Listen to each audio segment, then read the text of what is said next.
seems like the kids know not to touch the stuff, but obviously that's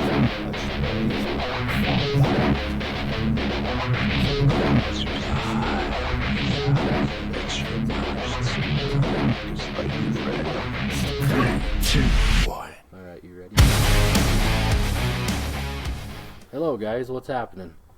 Hey, we're back here on this fine Saturday night with the GD1A Sports Podcast.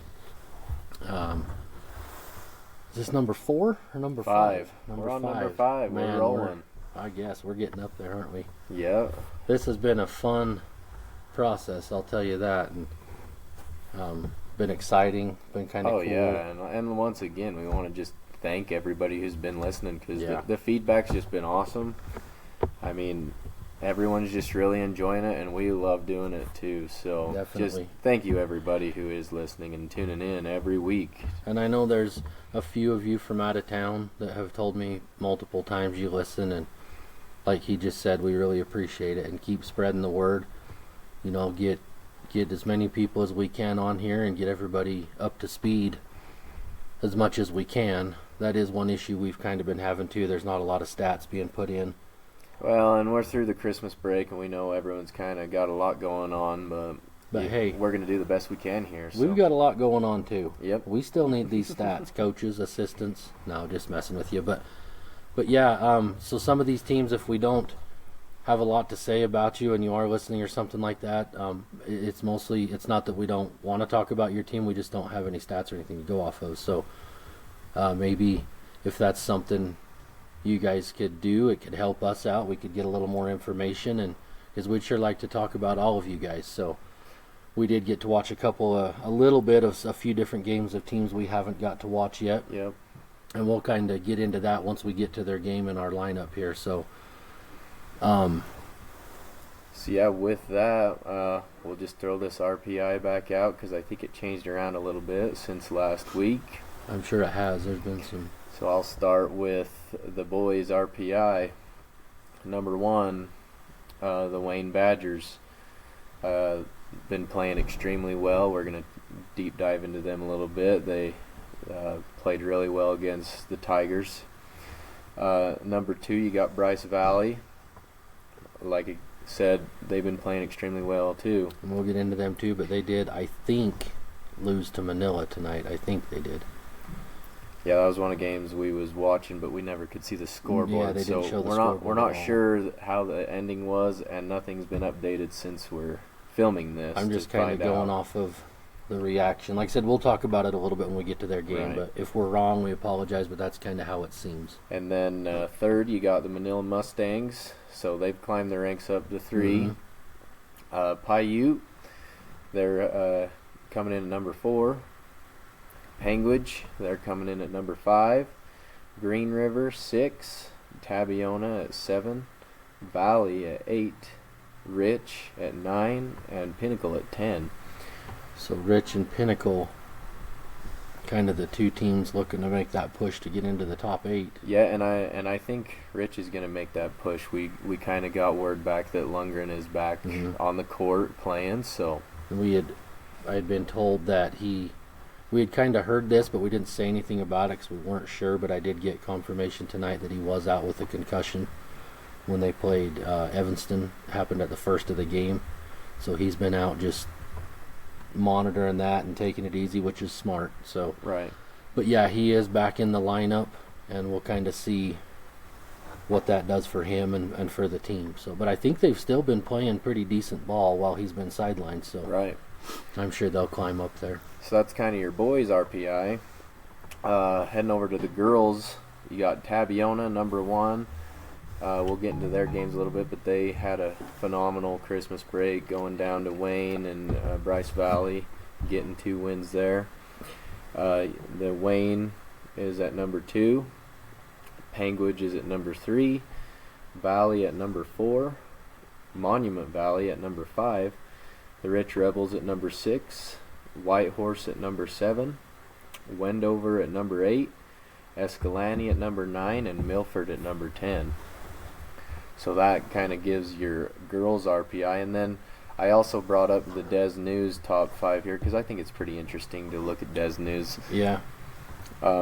So looking at the boys Des News top 5, they've got Wayne at number 1. And their record here, they got a 7-3. Panguitch at 7-6. The Rebels at 3-4. Manila at 10-1. And Valley at 4-6. So See, and Panguitch on the other one, they were down at number 5, right? I believe. So yeah, that's like I'm glad we do both of these just to kind of see, and I don't know. The other one came right off of UHSAA, right? Mm. So that's the one that's used for the final say, but it is interesting to see the differences. Yeah, so that's your boys' top 5 as far as Des News has it. Looking at the girls, Taviona's number 1, and Wayne is number 2. So them 2 spots are pretty solid as far as Des News and the RPI goes. And then on number 3, they've got the Rich Rebels. Number 4, the Panguitch Bobcats, and number 5, the Valley Buffaloes. So yeah, looking at them, top 5, like I said, a few things switched around besides the Taviona Tigers and the Wayne Badgers, which, and like we said last week with our personal opinions, I believe that's definitely the 1 and 2. Yeah, so far that's been proven to be. I mean, Panguitch is right there. They're a good team, we know that. Yeah, they've played a lot of they've played more games than everyone else has right now. I think they've played almost 12 games compared to everyone's like 9 or so. 10. Yeah, and like I said, every one of their games has been tough. Mm-hmm. So yeah, they've been a good team to really follow because they've definitely been playing all the teams that we are probably going to see at the state tournament. Yeah. So yeah, looking at. We'll dive right into these Taviona Bryce Valley games. Taviona traveled down to Bryce Valley and ended up, as far as the girls' side, ended up getting a win. Let's see, I had that stats pulled up here if I can find them again. On the girls' side, so Cadence Pippi, she came in with 15 points with 2 3-pointers in that game against the Mustangs. You had Joy Gines coming in with 12 points with 2 3-pointers. Hagman had 11. Fabrizio had 8. Well, I guess they're both. Which one's number 1? We have 2 K Pippies. Number 1 is Chloe. Oh, so Chloe had 15 points then. Sorry. I'm pretty sure Chloe's number 1. KP's 32, I believe. Okay, then sorry about that. Sorry, KP. Yeah. No glory this time. Yeah, Chloe had the 15 and Cadence had 4. Bella Gines had 3 with 1 3-pointer. Kayla Gines with 2. Allred with 2 and Jenkins with 1. So did everybody score? I want to say probably everybody, maybe but the freshmen.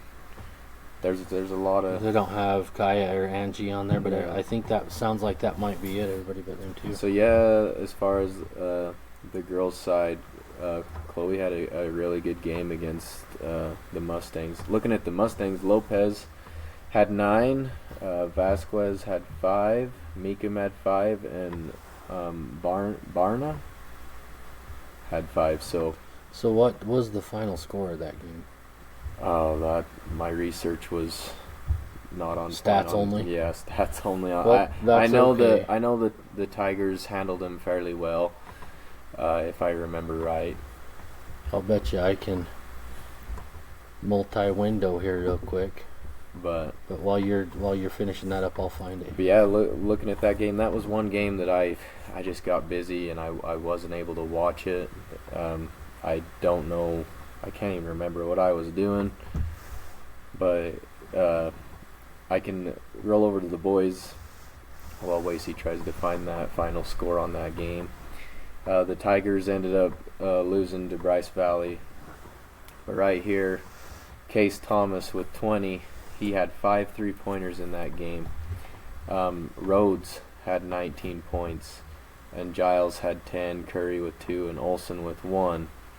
And I know Olsen, I think he might have pulled something. Yeah, so I asked his dad. I don't think they would mind if we say. I mean, news will get out anyway. But So last year he pulled his groin and missed some games.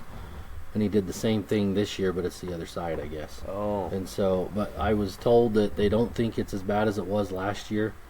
But I haven't talked to anybody since they got back, so I don't know if he's been to the doctor, what he was told. I'm not real sure, but yeah, hopefully they can get him back because he didn't even play the next night against Wayne. Yeah, so. And you could tell they really need him. I know the freshman really tried to step up to guard Peterson and stuff, but they were just the Badgers trio, man, they're tough. Yeah, they are.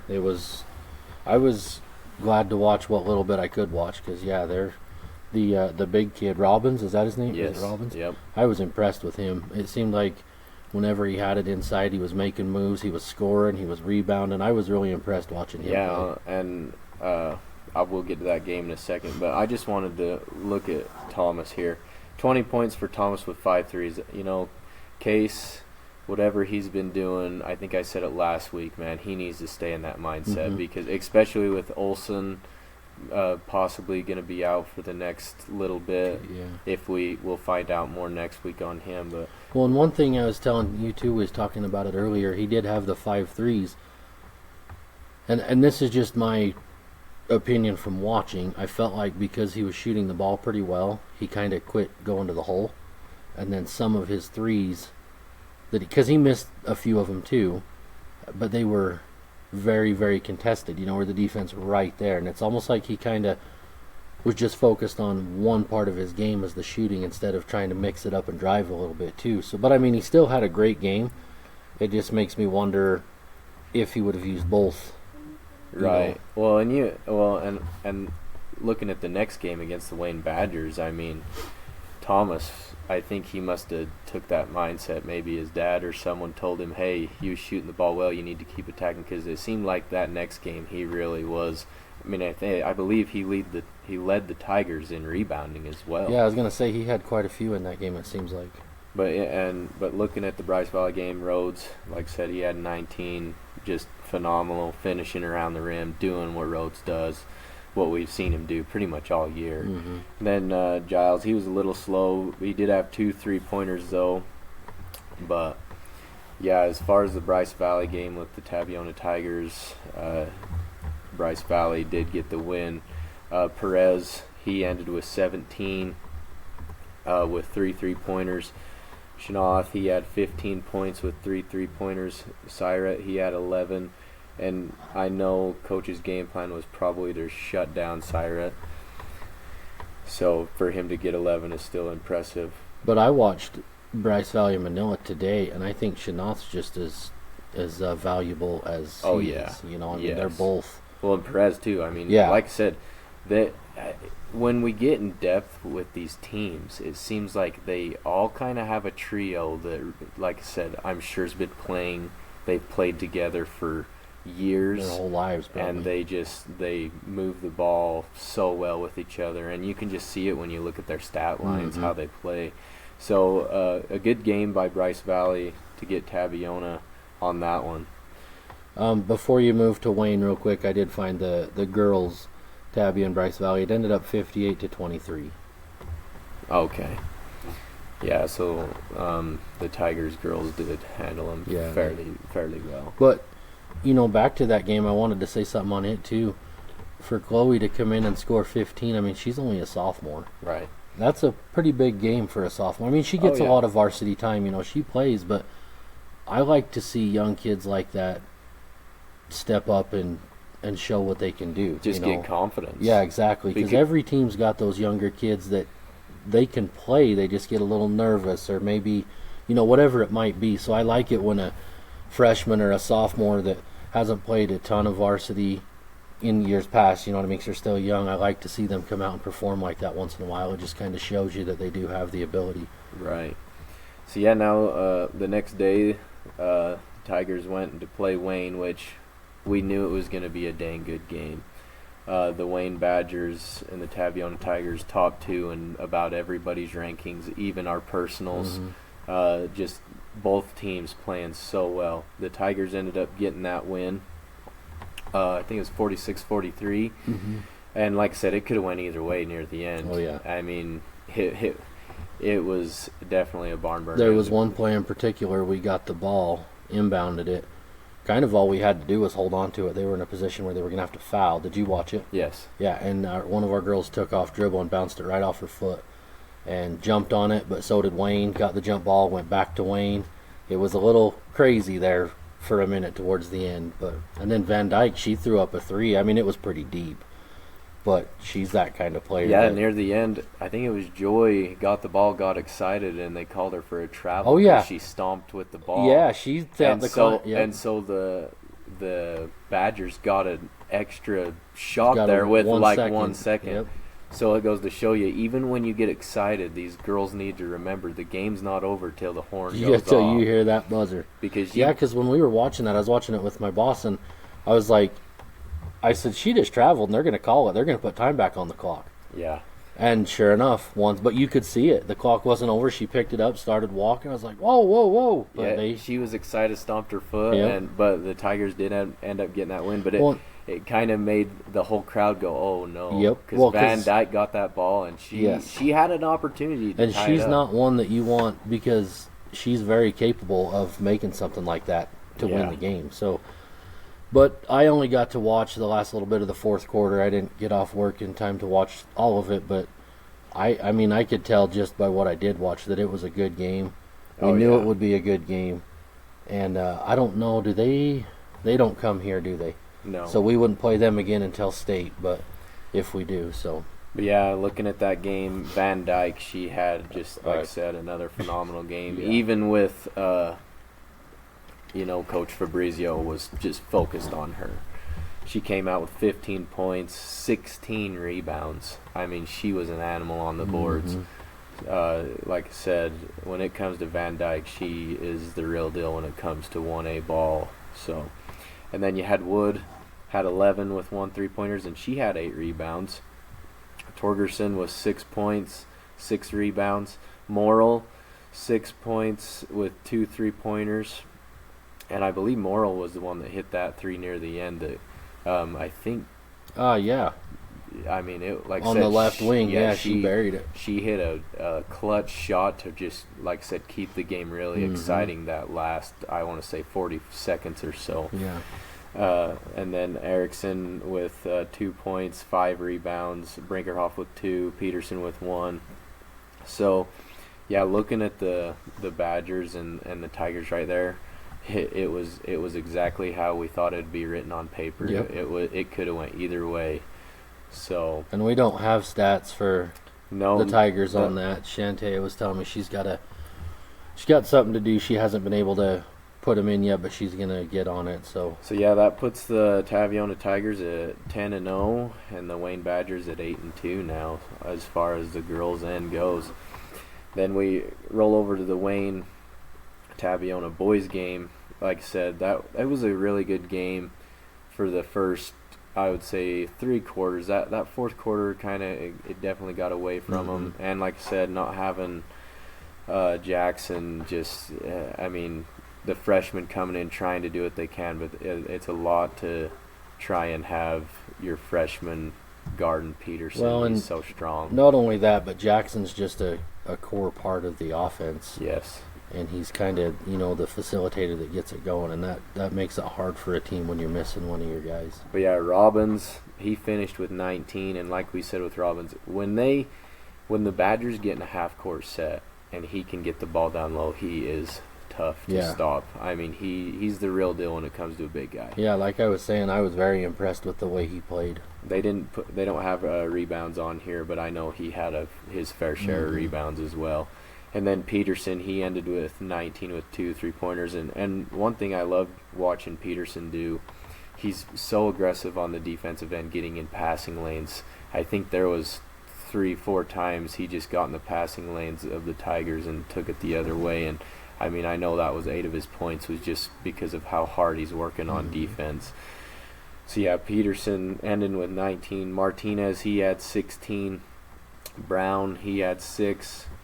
And then 2 and 2 for the other players. But like I said, the Wayne Badgers trio right there is tough. And I wish this had rebounds on here too, because I know Martinez, he's averaging a double-double. What side are you on right now? This is on Des News. This is the only. Did you look on Max Prep? I thought I did, but I could be I can wrong. go on there real quick while you're finishing. I've looked at so many, but yeah, looking at their trio, man, they're a hard trio to stop. Because Robin's just so big down low. Peterson, he's just so fast, and Martinez, he's big too. He like I said, any one of them players, if they got the ball, you've got to play the best defense you can on them. Which one were you talking about? Was it Robbins? Robbins. So I'm showing he had 8 rebounds. Okay. So it is on Max Prep. But Martinez had 13 rebounds. So he had 16 points and 13 rebounds, plus 4 assists. Yeah, and I know Martinez, he's, like I said, he's the double-double master there on the Badger end. And here's what you were saying, Peterson, he had 4 steals. Yeah. Which what you were talking about, getting into passing Yeah. lane. And that obviously contributes to his 19 points because he's getting in that passing lane, fast break layups, some of the easiest points you can get. Yep. Yeah, that's the thing about Peterson. He definitely turns his defense into offense so fast. And he's a very quick player as well. So, and then looking at the Taviona Tigers stats for that, Rhodes, he had 19. Like I said, Rhodes does his thing every night for the Tigers. He finishes so well around the rim. He's good at getting those free throws to go in the hoop. It seems like he's just a very solid player. Thomas, he had 17, like we said about Case, and here it has 11 rebounds. That's for what him. I show here too. So, like I said, Case Thomas, he has lit a fire underneath him, and it's been so exciting to watch him just really play some great basketball. And he also had 4 steals. Oh, yeah. So, Case, if you're listening, we love what you're doing, buddy. Keep it up. And then you had Grell come in. He had 3 points with 1 3-pointer. Giles, he was a little slow that game, only 3 points. And then Curry with 3 points as well. So yeah, you can definitely tell the Tigers was definitely missing Jackson. Well, see, and I was looking right here, Strand. So he was 1 for 10 from the field. Yeah, 1 for 8 from 3 and 0 for 2 from 2. So he really had an off night for sure. Right. So yeah, looking at that game, I felt like the Tigers they just couldn't keep up with the Badgers in that game. Well, and I'm gonna throw out a little critique here just because I can, because I'm from Tabby and I watch them a lot. And there's one thing that I noticed, that it's just sometimes they just don't work as hard as they can. You know, I feel like they get a little sluggish sometimes. I know there's some people that are looking at things a little different than I am. And I'm not saying this just because I'm from Tabby. The team has some potential. It's not like they're a terrible team. No. I feel like if they would put out a little more effort and work a little bit harder on both ends of the floor, I think they'd be surprised with some of the results they would start getting. But and that goes for every team too. But I can't say that about every team because I don't get to watch them enough. But a team that I do get to watch, that's just kind of what I see. I'd like to see a little more effort, a little more hustle, a little more work out of them for 32 minutes instead of just 16 minutes or whatever. But that's just my opinion, and like I said, I'm going to criticize them because I can, because I'm from here and I know these boys. But that's not taking anything away from them either. Something I can see in them, Right. So yeah, like I said, the Tigers, as far as the girls' end, they went down, got 2 wins, so they're sitting at 10-0, and then on the boys' end, like I said, we knew it'd be tough games, but like I said, it's good for them to get these tough games in so they can really figure out what they can do come state tournament time. So the next game I wanted to look at was the Panguitch Wendover girls game. Wendover showed up to play that game. Well, I should say this. Wendover's 3 girls showed up to play that game. Them 3 girls played hard and definitely give Panguitch a run for their money. Looking at Wendover's stats, Hicks, 13 points. Alvarez, 18 points. Du Bois had 19 points with 3 3-pointers. And watching them, Du Bois, for being more of their like power forward center, she really can handle the ball really well. I mean, she was throwing some behind the back dribble moves that was really impressive. Really? I mean, and she can shoot the ball from about anywhere. She, like I said, she's a really, really good offensive player when it comes to really just handling the ball and like I said, hitting those shots when she needs to. Mm-hmm.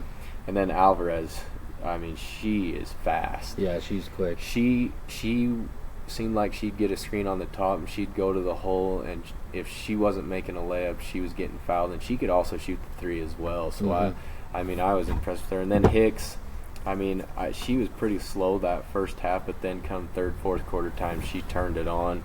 She was going to the rim really hard, getting her points there and from the free throw line, it seemed like. So yeah, and they was the only three that scored in that game. So that, like I said, that Wendover trio, if they're all clicking, I mean, they're tough to beat. Well, and I see here that Millie Hicks had 8 rebounds, 2 assists, and 4 steals, and 3 blocks. Yeah. So that's a pretty solid game from a player. I mean, that's a good night. And then Alvarez had 5 rebounds. Nobody else. Well, Hernandez had 4. But Carly, I think it's Robles, she added 3 assists. So, I mean, it's not a bad game, but I think what Wendover might be missing here, and I haven't got to watch them either, but for only 3 girls to score the ball, you know, that's going to be a little tough. You gotta get. And like I said, it seems like when the more deep diving we're doing, the more we're getting into the season. These trios are kind of what's running these 1A squads. But I think the problem with them, you know, these other trios we talked about, they've got 2 or 3 other players that are kicking in 2 points, 5 points, giving a little bit of help. But on this Wendover game where you've got all zeros except for those 3 girls, they got to figure out a way to get a few points out of a couple more of those girls to kind of improve their chances a little bit. Yeah, and then watching that game, I mean, there was some times where the Wendover would just kind of throw up just some randomness, and you could just hear their coach even on the on the streaming. He's just like, "What are you doing?" I mean, you could just tell because it was such a close game. Yeah. Every possession counted.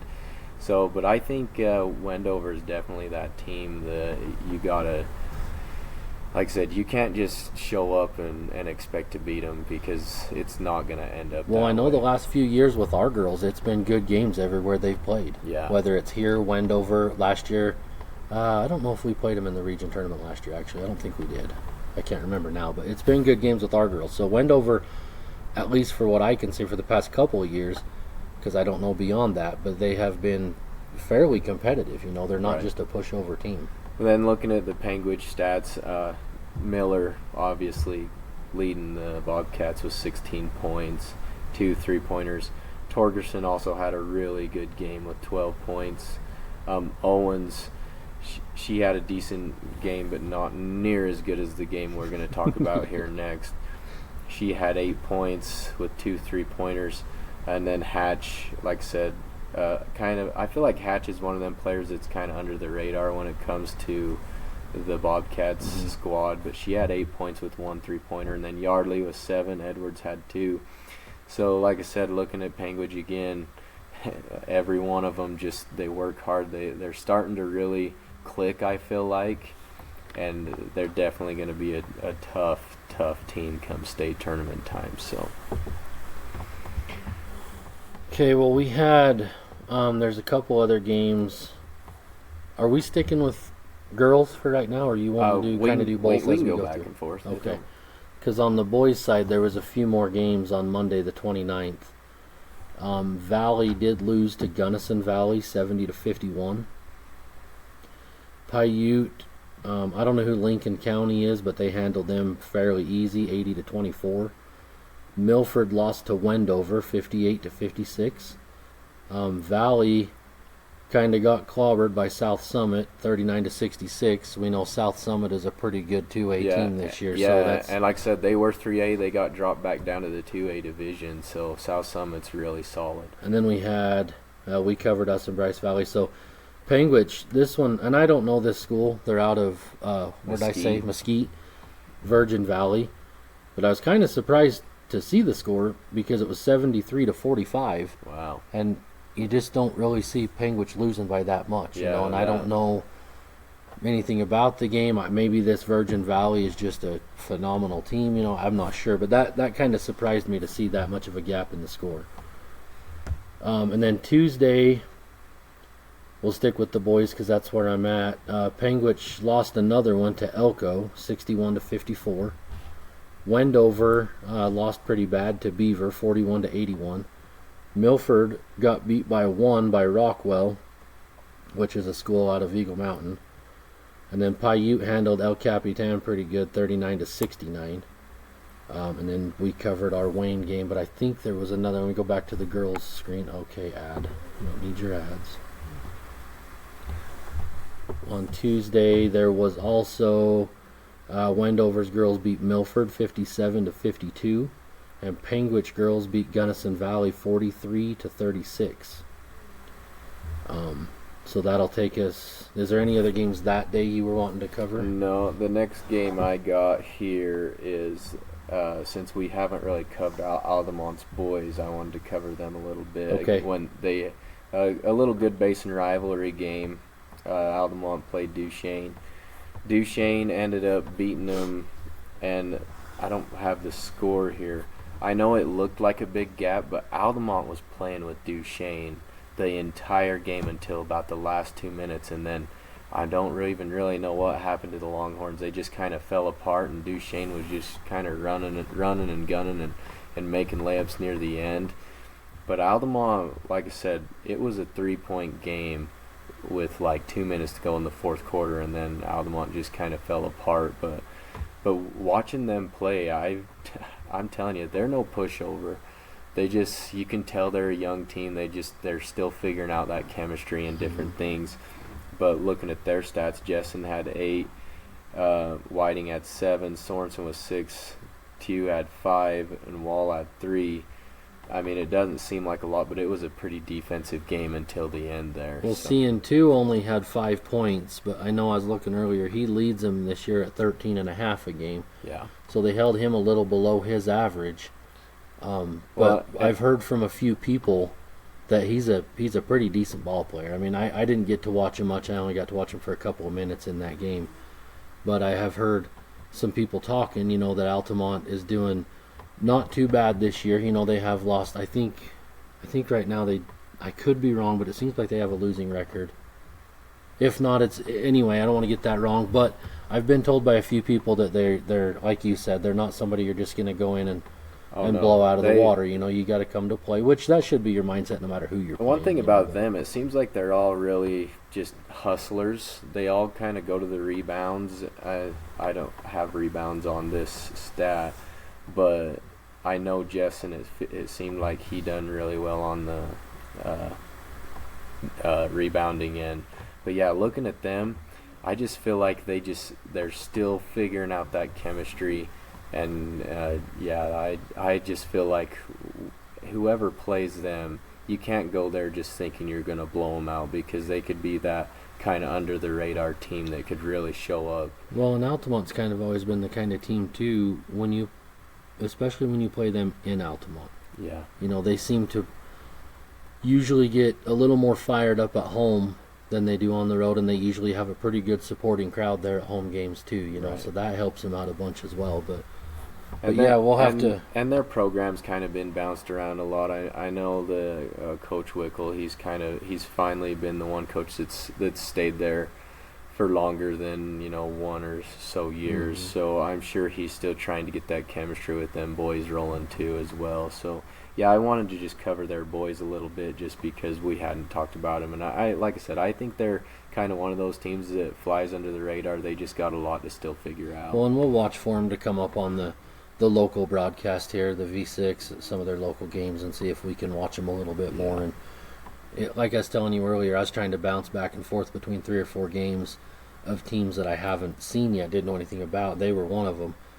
But man, that's hard when you're trying to go. If you want to find out about a team, you got to watch more than 3 or 4 minutes. But I was trying to, shuffle back and forth, and So I just going to have to be, okay, this is the game I'm going to watch. And, Yeah. and I'm going to have to catch one of these other teams another night or something because you Right. just can't get a feel for a team watching them for 3 or 4 minutes.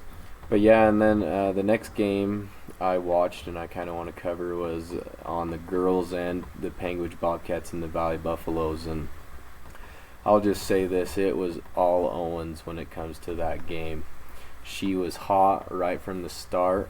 She ended with 8 3-pointers, 24 points, so every point she had came from beyond the arc. She just had a phenomenal game, and I know that the scoreboard, Panguitch handled them pretty good when you look right at the scoreboard, but I can promise you that if Owens does not shoot the ball like that, Valley's playing right with them. Well, yeah, because they beat them by 15 and she had 24. Yeah. So, But yeah, so looking at Owens, she just played phenomenal. Like I said, we said it before, when she shoots how she can shoot, she's deadly. well, and I was telling you earlier, when you're playing a team like that and they have a shooter that goes off for 8 threes, you're going to have a pretty tough time beating them. Yeah, I mean, it kind of reminded you of when House played Bryce Valley, Valley and just went off. It kind of shows you the score gap that can happen when someone gets that hot from the Mhm. 3-point line. So, but yeah, looking at Owen, she played awesome. Miller came in with 9. Like I said, it kind of took that pressure off of Miller. She was probably able to be a little more comfortable. I'm sure, like I said, she still does her part. Yardley ended up with 5. Torgerson with 3, Hatch with 2, and Edwards with 2. And then looking at the Valley end, Franklin ended up having a really good game with 12 points. And then Anderson came in with 6, Cox with 4, Roundy with 2, Jennings 2, Frost 2, and Brinkerhoff with 1, and Crofts with 1. So, yeah, looking at the Buffaloes, they just, like I said, how do you stop a team when they're just that hot from 3, especially one girl? Yeah. So What did you say Anderson had? she had 6. 6. I think that's quite a bit below her average. if Yeah, I remember believe right. she's up in that double-digit Yeah. figure for her average. So yeah, she had a little slow game, but I can promise you, when these teams play each other again, it's probably going to be a totally different outcome again. You know what Valley's going to do, or they're going to try to do.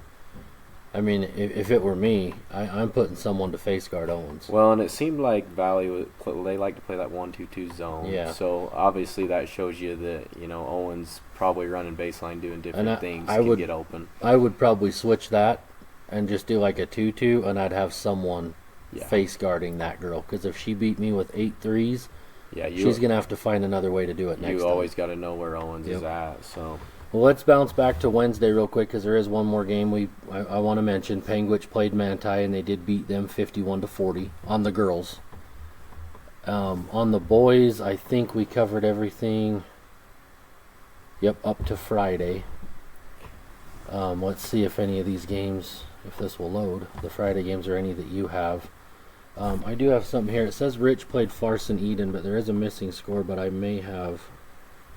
Yeah, I don't know the score, but I think I have something that can tell us if they won or not. And then Manila, I know, beat Cokeville really good. Green River and Paiute. Is this girls or boys? This is boys. So this is boys. This is the game that I got pulled up with Paiute and Green River. Let me double check here. I'm pretty sure. Yep, this is boys. And so yeah, Green River and Paiute. Paiute ended up getting Green River there by 12. And then Valley lost to that El Capitan. Yeah. So the message that I got here says Rich's boys won yesterday. So they did beat Farson Eden, but I don't know the score.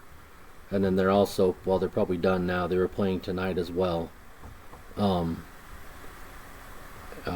This is the girls. It says Rich's girls went 2-1 over the weekend, but we. Okay. There was something.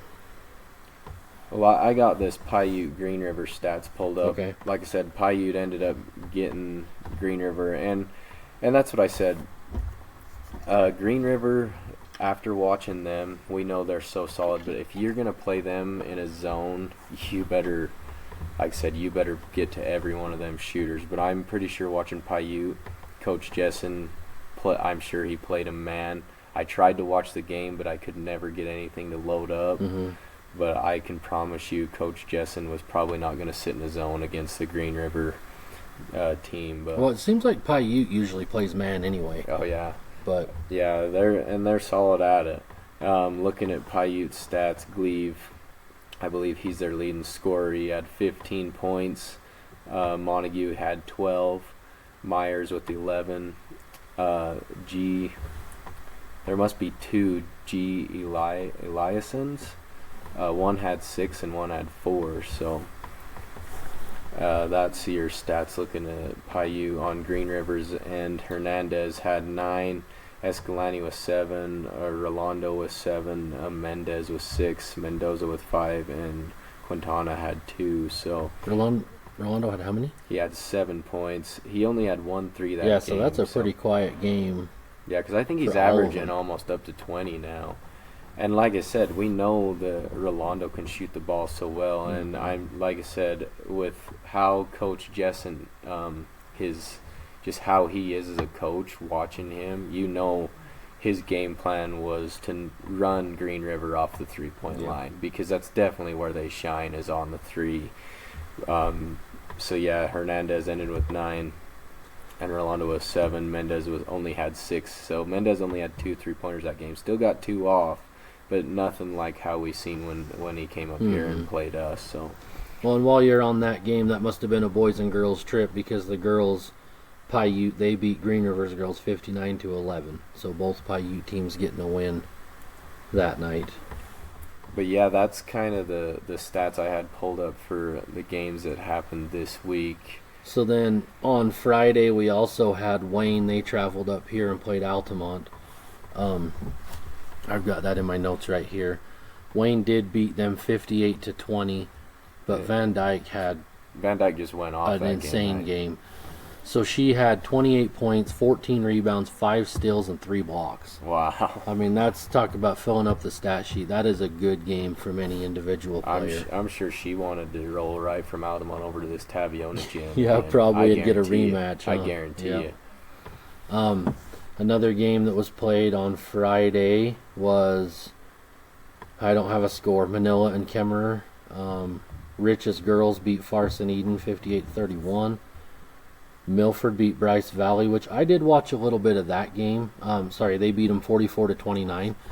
And just a couple of things that I noticed on the floor for Milford, Jaden McMullen. She's their leading scorer right now, but she's also I think she's their point guard. She seemed to be bringing it down most of the time. But she was an impressive player to watch too, because she sees the floor very well. She made some passes that you just don't see a lot. I mean, just really thread the needle, getting it right through the defense. Some of them you're wondering, holy crap, how did she get that through there? But just sees the floor very, very well. She can shoot the ball. She can get to the hole.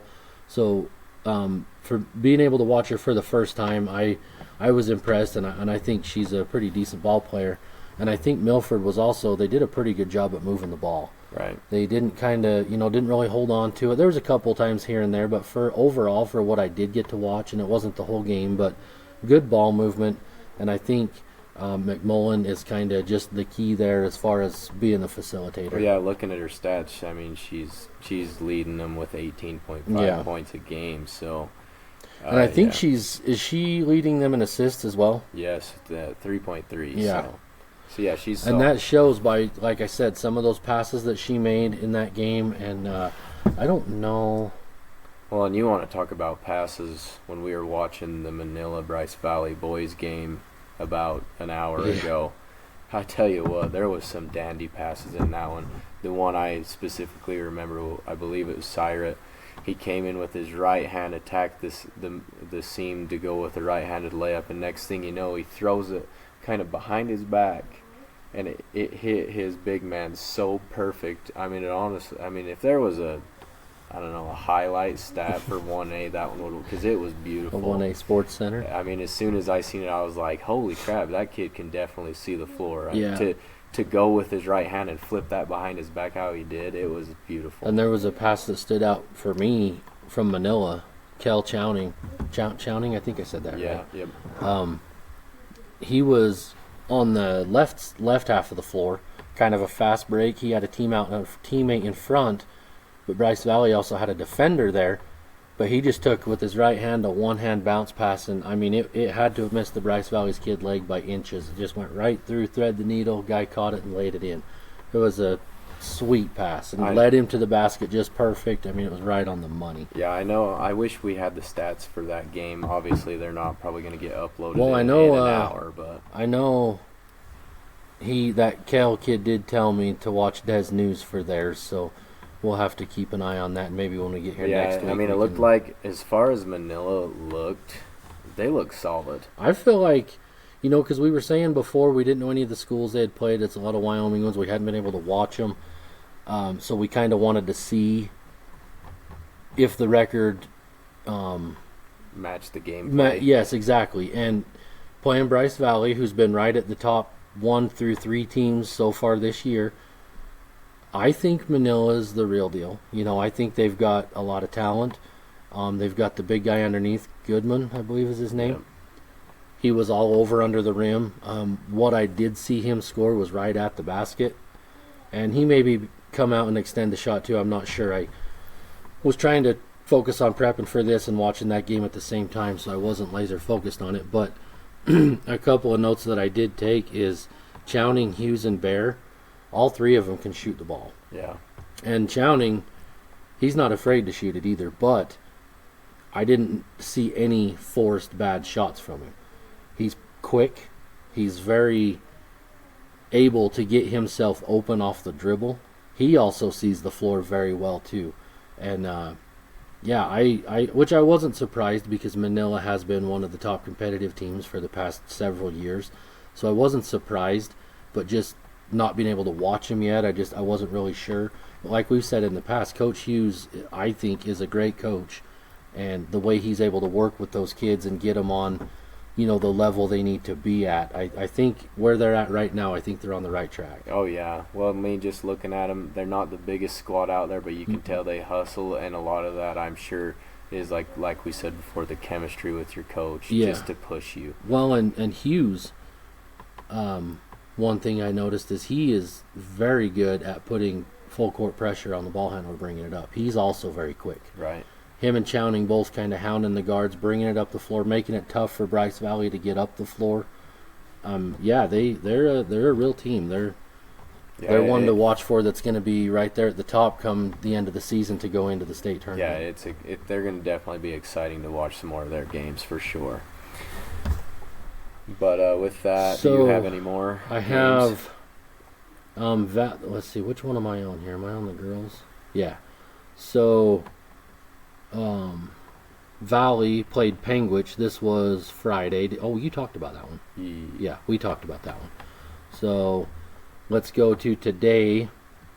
Rich is on here. They beat Big Piney. This is girls? Yes, girls. And I somehow earlier, I was able to find where somebody for Rich was like inputting play-by-play, but you could only read it type of thing, so you could see every time someone scored for either team. And in the third quarter, Molly Weston had 6 threes. Oh, wow. I tried to go back after, and I cannot figure out where I found that. But a buddy up in Rich, I asked him, and he told me that she ended up with 7 threes. Oh, wow. And he also said that one of their girls, Pugmire, says first games back were this weekend. So I don't know what was up with her, but she must have been out. Oh, and it seemed like from last year she's a key to their offense. Yeah, right? she's a good player. Yeah, she's really good.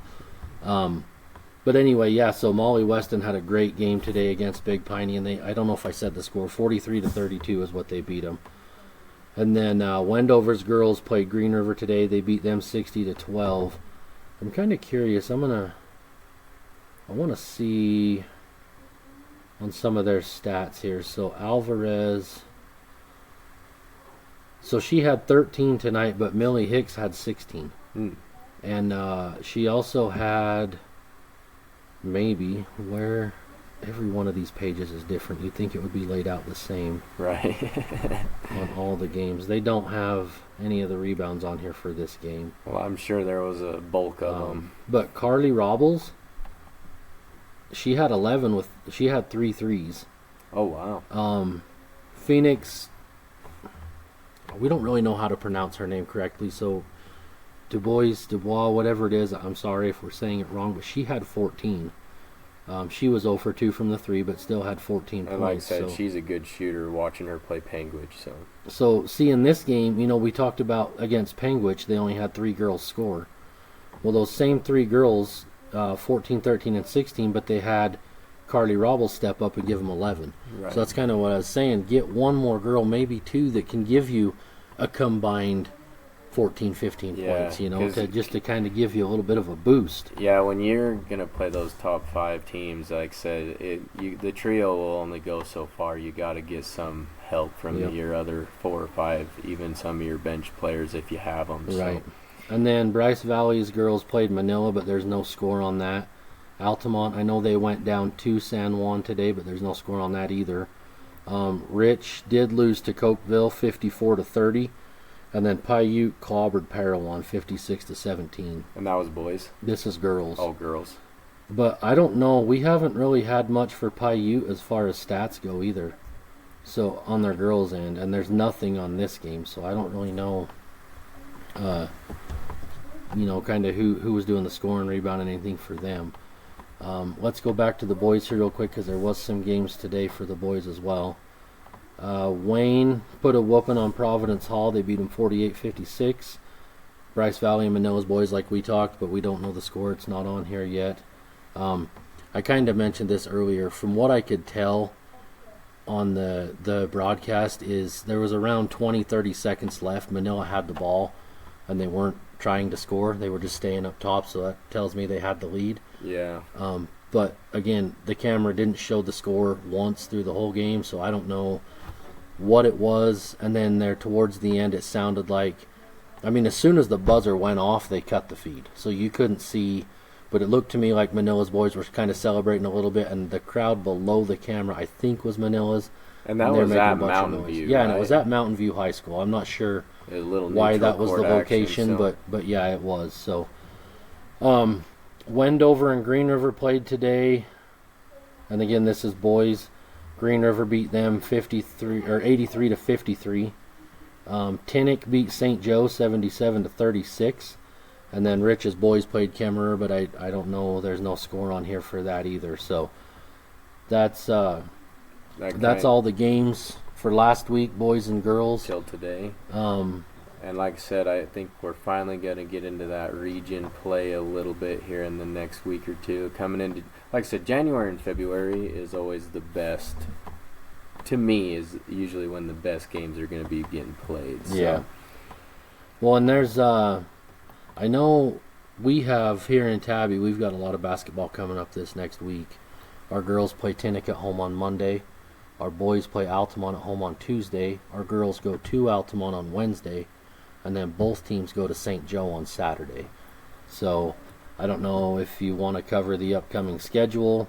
Yeah, we can do that before you can do that, and then we'll get into some memories on the hardwood to end us out. So on Tuesday, I think this is Utah Military Academy Camp Williams. They'll play Dugway. Monticello will play Dolores. Monticello's kind of struggling right now. They're 2-7. Penguich will play Escalante. Milford will play Intermountain Christian. And then Tabby and Altamont. And this is boys. On Wednesday, Green River will play DeBeck. I don't have a clue where they're from or who that is. Wayne and Bryce Valley, that'll be a pretty good game. Right now, the number 1 and number 2 seeds. Paiute will play Milford, Valley and Water Canyon, Pinnacle and Emory, and Whitehorse and Monument Valley. And then Friday, Tinnick will play Wendover, St. Joe will play Altamont, Water Canyon and Fredonia, Rich and Grace. So see, Rich is still playing a lot of those Idaho and Wyoming teams right now. Penguich and Parowan. Utah Military Academy Hill Force will play Telos. Monticello will play Pinnacle. Green River will play Whitehorse. And Valley will play Wayne. Now let's jump over just real quick to the girls. On Monday, as we mentioned, the only game that day is Tinnick here at Taviona. Tuesday, Monticello will play Dolores. San Juan will play Bryce Valley. And Milford will play Wayne. On Wednesday, Whitehorse and Monument Valley. And as we mentioned, Tabby and Altamont. On Thursday, Intermountain Christian and Wendover, Escalante and Penguich, Water Canyon and Milford, Valley and Bryce Valley, and Wayne will play Paiute. On Friday, Tinnick will play Wendover, St. Joe and Altamont, Rich and Grace, Monticello and Pinnacle, Green River and Whitehorse, Valley and Water Canyon, and Paiute and Escalante. And I didn't look at Saturday. Saturday the girls, Rich will play Altamont. And then our girls and boys will both go to St. Joe. This will just take 1 second here on the boys for Saturday. It looks like, so Rich and Altamont is boys and girls. And then Paiute will play Millard. So that's your upcoming schedule for this next week. Perfect. Well, now we'll jump into our memories on the hardwood, which our listeners must be too scared to send us in some memories. I don't know why. Well, I've had some people tell me, this person said they should send them in, but they don't want to sound like they're bragging. Guys, I'm here to tell you, no one cares if you're bragging. Be bragging. Yeah, no one. We want to hear these memories. The ones that we've had, has been a lot of fun covering them and getting to read the story from the person's.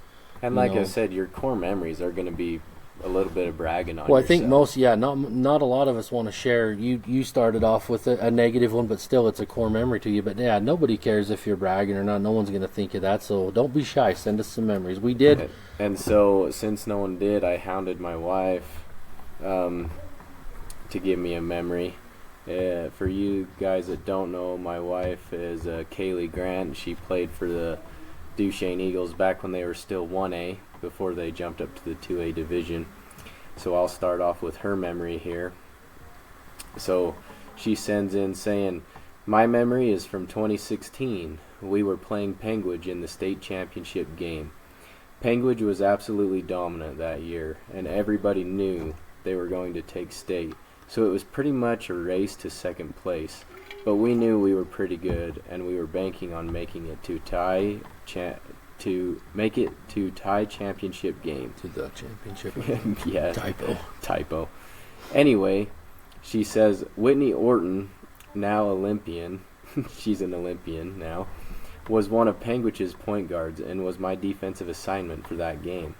I just remember a moment from the game that she broke my ankles so freaking hard when I was trying to defend her because she was just so graceful and fast. It was pretty embarrassing at the moment, but she's now went on and has competed in the Olympics, so I don't feel too bad about it now. Whenever we would watch her, we would always comment on how graceful she was when she would run and how effortlessly she made it look. So yeah, my wife's kryptonite, I guess, is definitely Whitney Orton. But like I said, I think I remember watching her play, and she was definitely an athlete. Yeah. And Penguich, they were dominant that year. They were unstoppable. And that was what year? 2016. 16? Yeah. You young pups going to school in 2016. Okay, well, on my end, I kind of hounded Coach Jones, Dallas, for the boys because last minute we had no memories. And so thank you to Kaylee and Dallas for these last second chime-ins here. So his says the 03-04 season at the Eagle Classic. Duchesne just got their new gym and part of their new school. First games played in their new facilities. We lost to UNA by a tip-in at the buzzer. We were much better than them and played really bad. Coach was pissed in the locker room after the game and exploded a marker on the floor of their brand new white painted floor of the locker room. And he didn't put this in, so I'm going to add it. That marker that exploded went right up the front of my warm-up. Oh. So still to this day, my warm-up has like 4 or 5 blue dots that went up from that marker that exploded. So thanks, Coach. Got me a little memory on my warm-up there.